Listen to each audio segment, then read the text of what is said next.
part 2 of reading from Masquerade. I don't know why, but we got cut off. I didn't touch anything. So my genie in my laptop's playing havoc again. It's very annoying, isn't it? Very annoying. Anyway, the time is now 4:28 p.m. on the 12th of May 2025 and it's still Monday. I was about to say it's going to rain soon. I was hoping to drop off some little gifts to my neighbour down the road. It was her birthday yesterday, but well, I'll have to take an umbrella, won't I?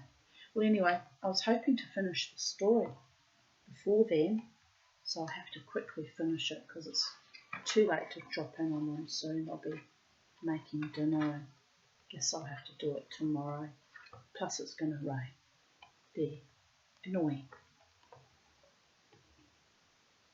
Little annoyances along the way. Right, we were at the part where the practical man and Jack, the practical man had just suggested to Jack here that they might go for a little stroll, then have some tea and maybe a little something to eat. Then we got blocked off.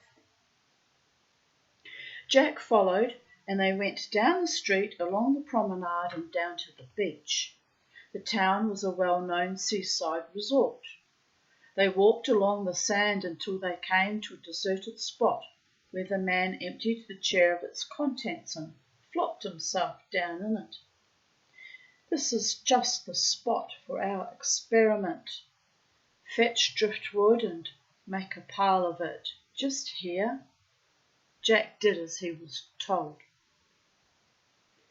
Taking the magnifying glass, the practical man held it over the pile, and a tiny sun appeared on one of the sticks, getting hotter and hotter until, with a puff, it burst into flame.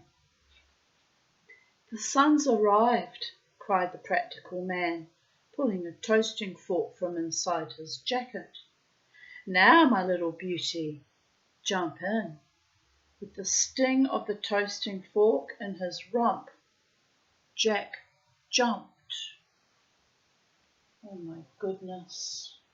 Oh my goodness.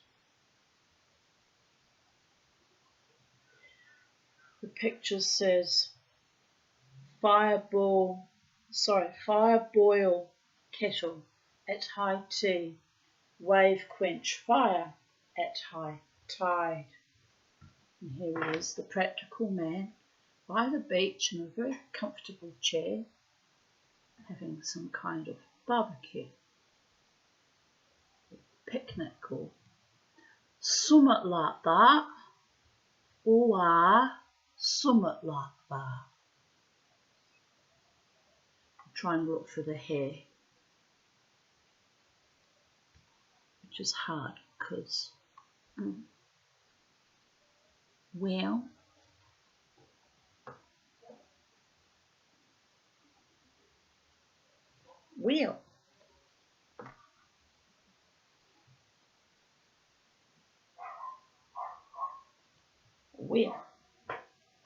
let us continue with the story, my beloved ones, my angels, my sweethearts, my darlings.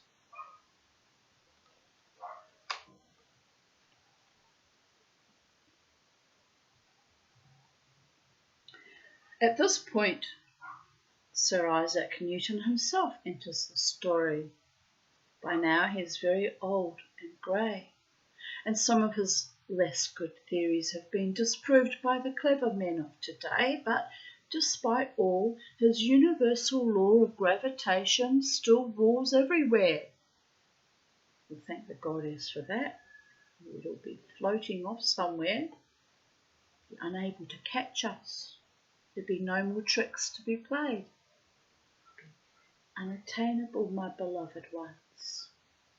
Sometimes, when in doubt, you just need to float away. In more ways than one, darlings. But don't do drugs, people, because drugs are bad, okay? 4 days off that fucking, what was it called? Tadalafil, I thought it was Talalavan, it's Tadalafil, whatever that fake Viagra. I still feel a bit like hell, but I'm slowly getting better. I had a better night last night, so see, it's not the drugs, it's me. Healing starts from in here, choosing life, choosing good, soul nourishing, stable, kind, loyal, faithful loves. And if I can't ever have a love like that, providing it for my own silly old self. Anyway, although the moon had disobeyed his laws and would therefore have to forfeit the harebell, it seemed unfair that the brave little hare should end up toasted by the practical man. Indeed, it's a bit bloody rude, isn't it? It's like that. Predators everywhere get you sometimes. All sweet and naive and loving, trusting, and want to destroy you. Should have known better than to fall in love with you. Yes, I'm receiving the subliminal messages, my darling. Loud and clear. Just remember, my gorgeous ones, my beloved ones. Love is the law, love under will, love is eternal. Don't fuck with it, Tanya, because we'll be doing this for eternity if you keep that up. It'll be a long, long dance. Maybe next life I'll be the musician and you'll be the dancer. Babies. If I could only carry a tune. Oh, but no, seriously though, I do love you all. I do. I even love that one that decided to be cruel and vicious. The love is still there, floating off, out there, untethered, no longer obeying the laws of gravity, you understand. But it's okay. We were all friends, at arm's length, slapping each other on the shoulder and handing each other a cigar for a very long time. I still value and cherish what I thought was a real and sustainable and enduring friendship, by the way. In all seriousness and sincerity.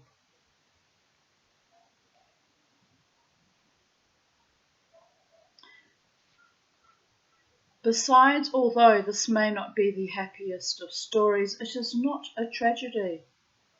When he saw Jack Hare jump towards the fire and the practical man brandishing the toasting fork, Sir Isaac grabbed the strings of gravitational force that bound Jack to his destiny and pulled.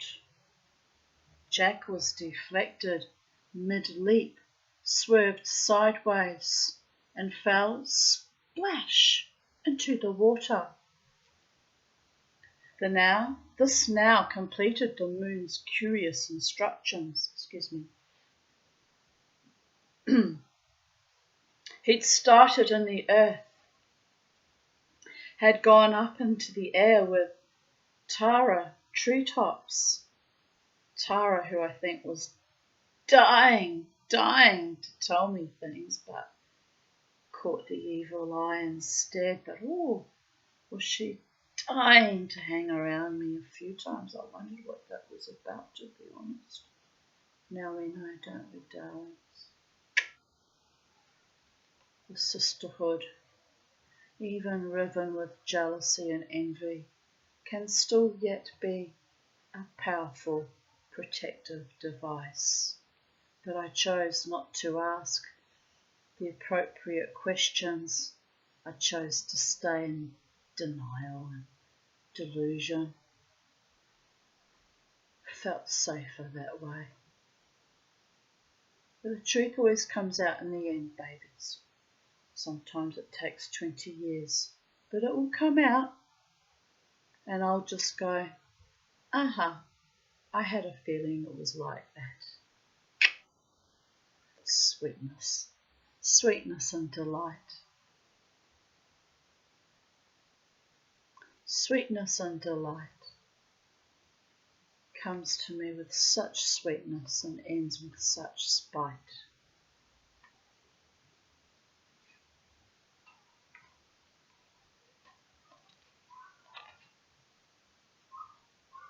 Should have known better than to fall in love with you. Well, real loves remain true, no matter who, no matter what. Just saying. No cruel games or sadism or delusions either. Solid and tangible and touchable and comforting and truly loving and gracious.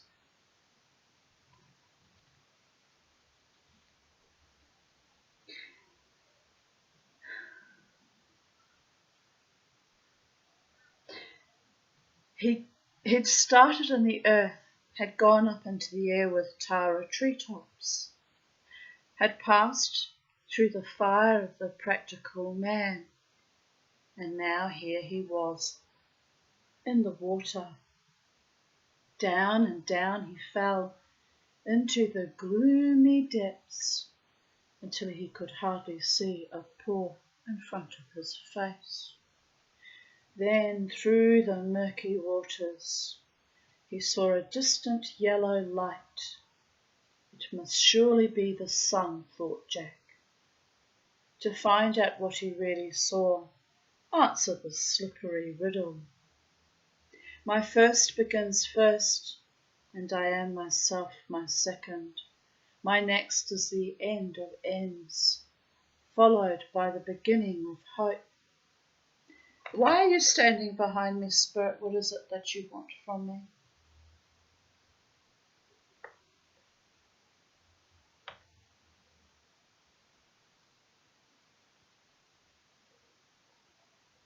All is not lost, Tanya. Know this. All right, that's your fantasy and delusion, not mine. I must live in the real world, a real world distorted by the Covidian insanity and the interference with our dimensions by CERN and the glyphosate and the stuff they spray in our skies and pour over our earth and in our water, turning good men rancorous and good women wild.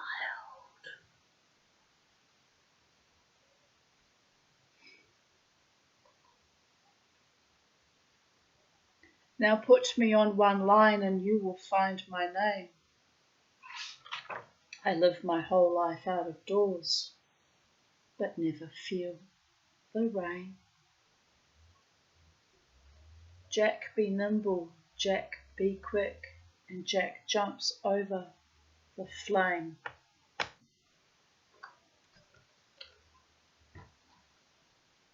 Jack be quick. Look at that fluffy little bottom of a bumblebee. I do love bumblebees. They're wonderful creatures.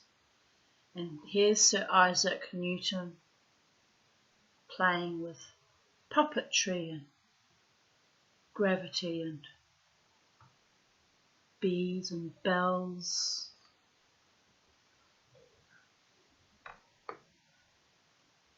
I want to sing. I've looked at life from both sides now, from win and lose, and still somehow it's love's illusions. Love's illusions, something, something. We recall we really didn't know love at all. But then again, maybe we did.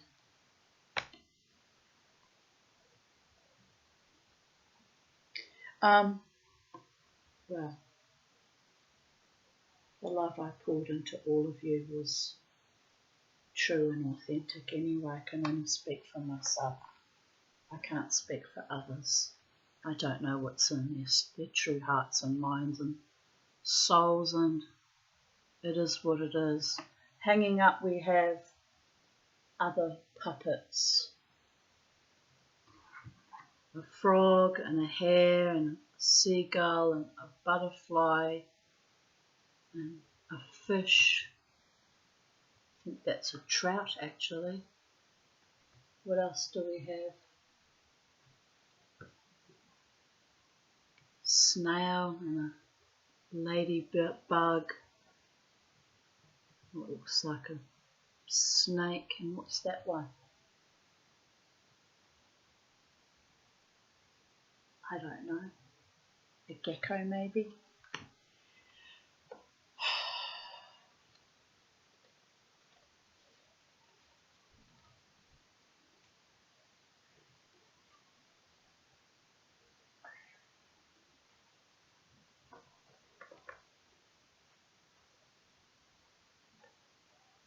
I got to think how that song goes. It's grinding my gears. I played it for my mother's funeral. It should be Wheels and Ferris. Do you want to all listen to it together? I feel for some mad reason I feel like it's important to interrupt this broadcast with the song, Both Sides Now. I'm not fond of that songwriter anymore after she sold out every human on this planet with her shilling, but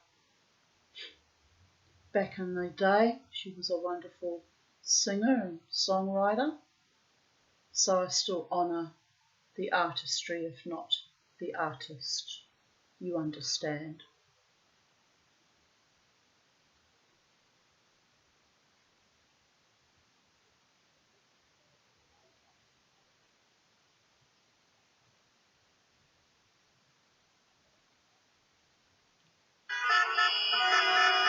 Let's get rid of the ad. Go away, ad. Right, you ready?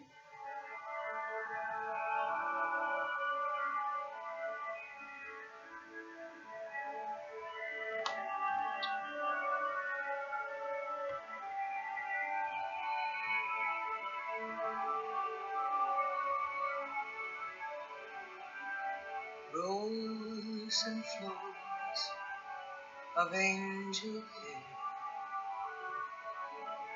and ice cream castles in the air,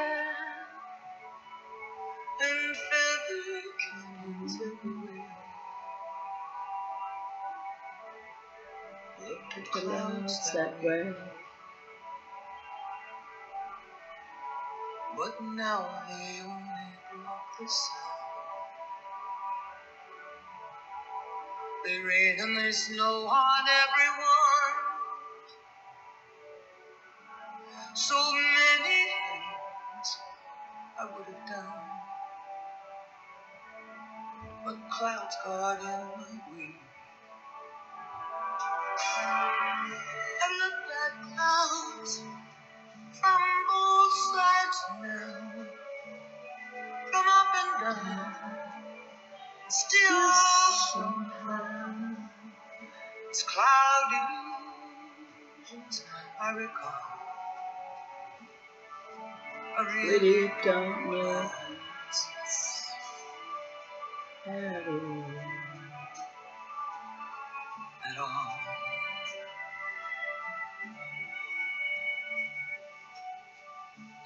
Moons and Junes and Ferris wheels,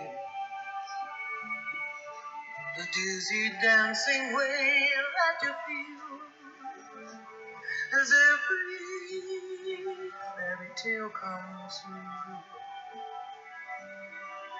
I've looked at love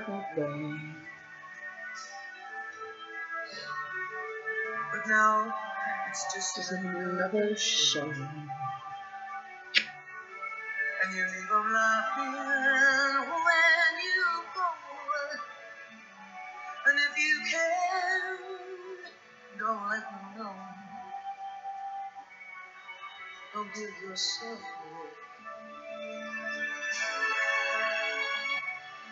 I looked at love From both sides now, now, from give you and can take, take, and still somehow love's illusions that I recall. recall. Thank you, Angel. Thank you, my angel. Really don't know nothing. Yes, my angels take the piss out of me too, not just human mortal men, but the angels too. I'm well aware. I'm well aware. Tears and fears and feeling proud to say I love you right out loud. Dreams and schemes and circus crowds. I've looked at life that way. Oh, but now, old friends, they're acting strange. And they shake their heads and they tell me that I've changed. Well, something's lost, but Something's gained. in Living every every day. day. I look at life from both sides now, from win and lose, and still somehow it's life's illusions I recall. I really don't know life at all.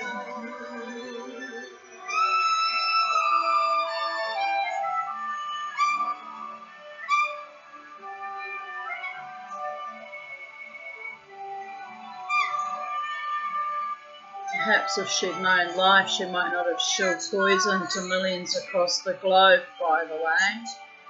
But she bought into a delusion. I Silly really woman. don't know life. We'll try to forgive her one day, but it really is I unforgivable really don't know what's been life done to my human at species, my planet, and the hearts and souls of men and women and children everywhere. Unfucking forgivable. And yet, we carry on each day, singing our prayers, sweating our prayers, living our prayers, loving our prayers. Anyway, Angel, I hope whatever message you were sending there has been received with peace and with grace and with honour. Jack could see now that it wasn't the sun after all. Good day, said the fish, sounding like someone with a mouthful of cherries. Oh, said Jack, I thought you were my son. How absurd. No, no, said Jack. The sun, and drew a big circle in the water. Then why have you come to the bottom of the ocean? Dear me, thought Jack, this is going to take all day. I'll flatter him. Please, O fish, most worthy, noble and glorious fish, please, fishy most high, can you direct me to the sun? You've blissed out educated, said the fish conceitedly, but I will help you if you can answer this riddle. What is nothing on its outside and nothing on its inside is lighter than a feather but 10 men came out to pick it up. Jack opened his mouth and out came a bubble. "Correct," said the fish. "Now follow the frog. He will show you where lives the spirit of water. She will tell you how to get to the sun."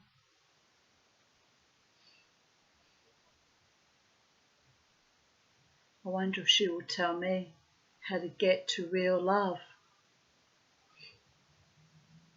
Well, we mustn't be maudlin, must we? Enough already, people of Earth.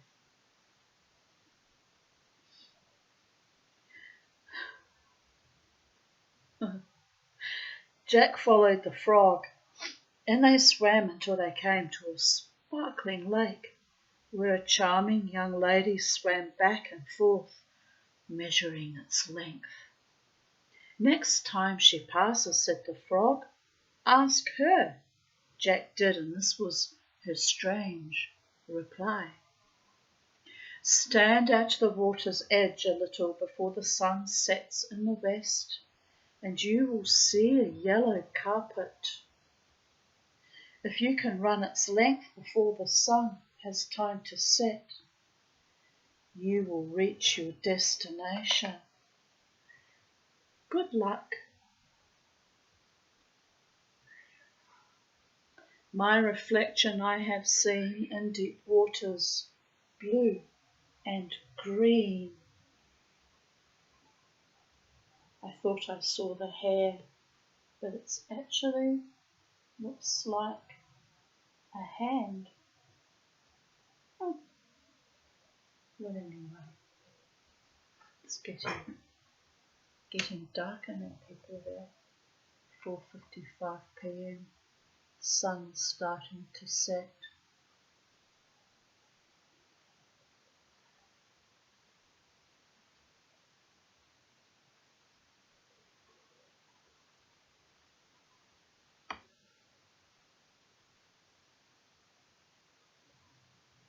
Ah, I see it now, the hair. Can you see it, people of Earth? It's inside the fish's head. There's its face sharing the eye with the fish, and the long ears trailing up. There's the other ear. Ah, well, I feel happy. I found one. I found one. Once you see it, you can't unsee it. It's amazing.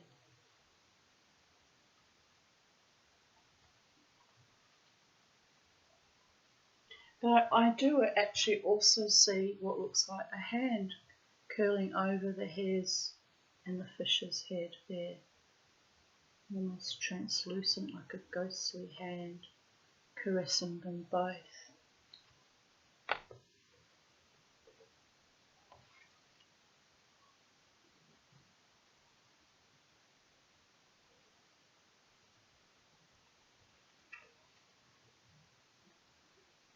Oh, look, here's the rest of the hair. I only saw its ears, but here's its body and its funny little long feet. So yes, most definitely there. Oh, it's just magical. It's just magical, people of Earth. I need a man as magical as me taking delight in those wonderful things.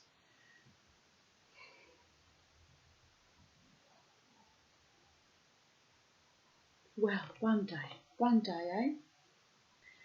I am hydrogen. 2 of 128 of oxygen am I. Crystal, aquamarine. Crystal was my daughter's name, my firstborn. I wanted to name her Sapphira because her amazingly blue eyes, but my mother and husband threw a wobbly about that, I don't know why. Then my mother suggested Crystal, and my mother I've still got her crystal glass and wears hair, and I thought that's fitting since my mother was passionate about crystal, and crystal still matched my little crystal's eyes, and I thought it was still fitting. And, well, where are they now? Abandoned their mother.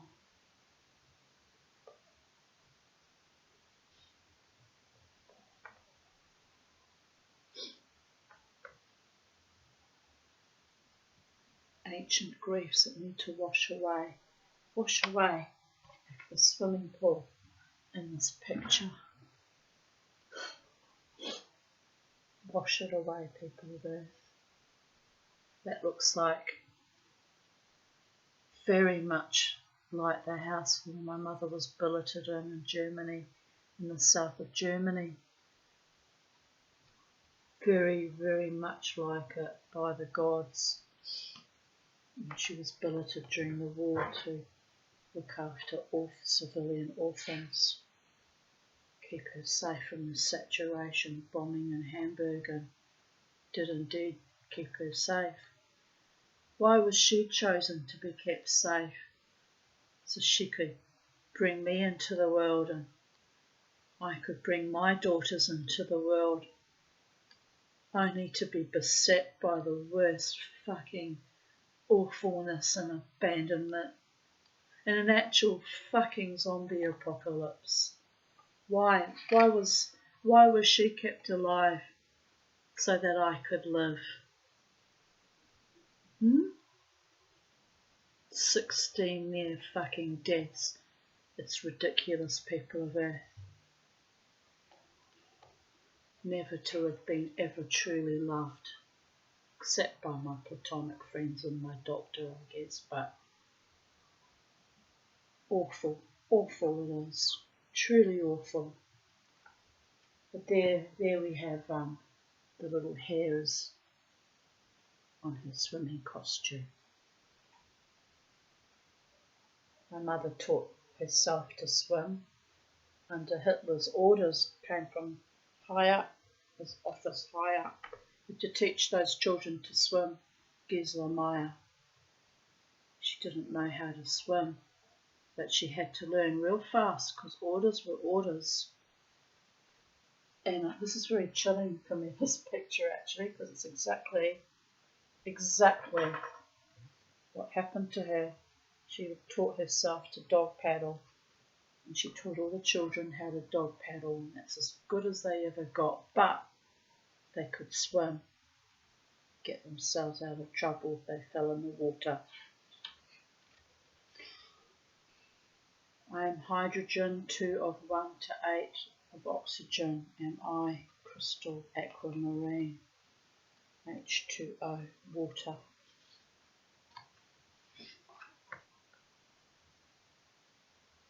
I used to love swimming, I used to love water.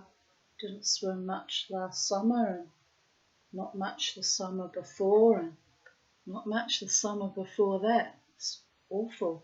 I was always a water baby. It's probably why I'm slowly dying. Mama T, with all her fire, needs the sea. Balance out my energies. Anyway, already the golden light of late afternoon was colouring the sky, and Jack realised that time was getting short. So, running as fast as his legs would carry him, he set off for the West Country. With not a minute to spare, he reached the shore, and there, spread out over the sea between him and the sun, was a bright yellow pathway. Without stopping, not even to take breath, the hare leaped. Jack travelled so speedily and reached such a velocity that Sir Isaac Newton and his gravity were forced to let him go.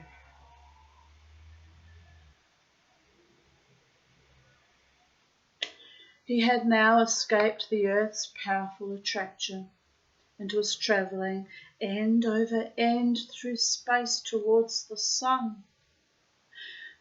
Sir Isaac looked out over the sea and said to himself, Spirit just said, what is yours will find its way back to thee, Tanya. Fear not, grieve not. Thank you for those words of comfort. I pray they may be true.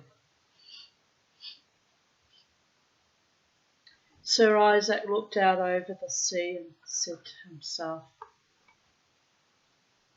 all my life I seem to have been only like a boy playing on the seashore and diverting myself, and now and then finding a smoother pebble or a prettier shell than ordinary, whilst the great ocean of truth lay all undiscovered before me. On reaching the sun, Jack was horrified to find that he no longer had the jewel. It was gone. Well, said the sun, with a loud commanding voice, why have you come here?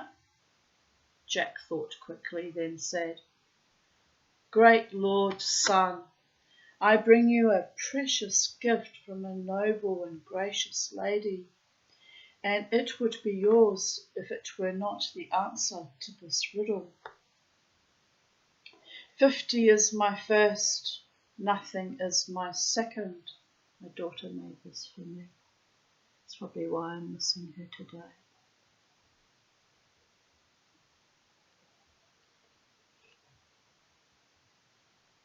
Sorry. 50 is my first, nothing is my second. A snake will make my third, then 3 parts across is reckoned. Now to find my name, fit my parts together. I am all your past, and you fear me in cold weather. The sun set, and the day was over. Over the water, a destination, under the sky, a culmination.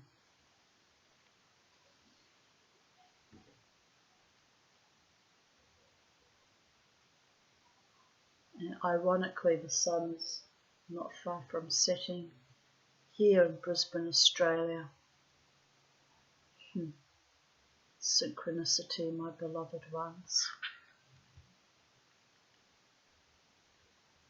Looks like Pinocchio, or well, it's not Pinocchio, it doesn't have a long nose, but a puppet boy lying on the sand.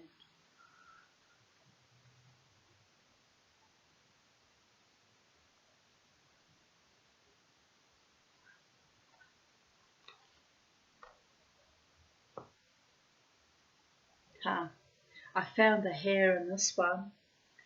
It's a wispy cloud across the setting sun. There's the ear, the head, the foot, and the back foot.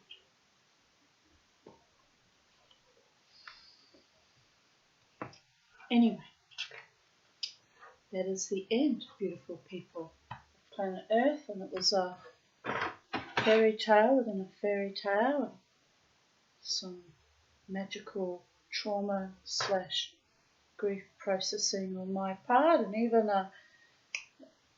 a intermission with that traitor of the human race, and but the music and the song is powerful, magic in itself, so we'll give her that, we'll allow that.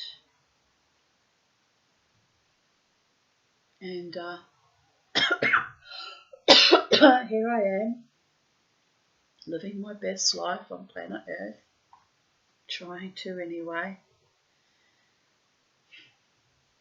co-creating some kind of future for us all, one breath at a time, one moment at a time, one psychedelic dreaming at a time, having my little lyrical, magical meanderings and musings like a dance, like smoke on the water, like a dream within a dream.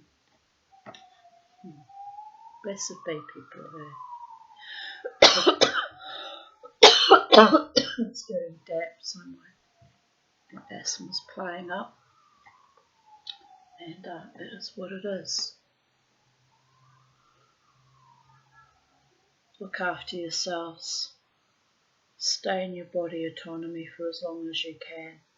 I adjure you, every day of your lives, stay human. It's people like this man who made these wonderful books that inspire us what humans are capable of. Wonderful imagination, dreams and magic and beauty and art and literature and joy and delight. Worth holding on for, don't you think? I think so too. Goddess bless. Bye for now.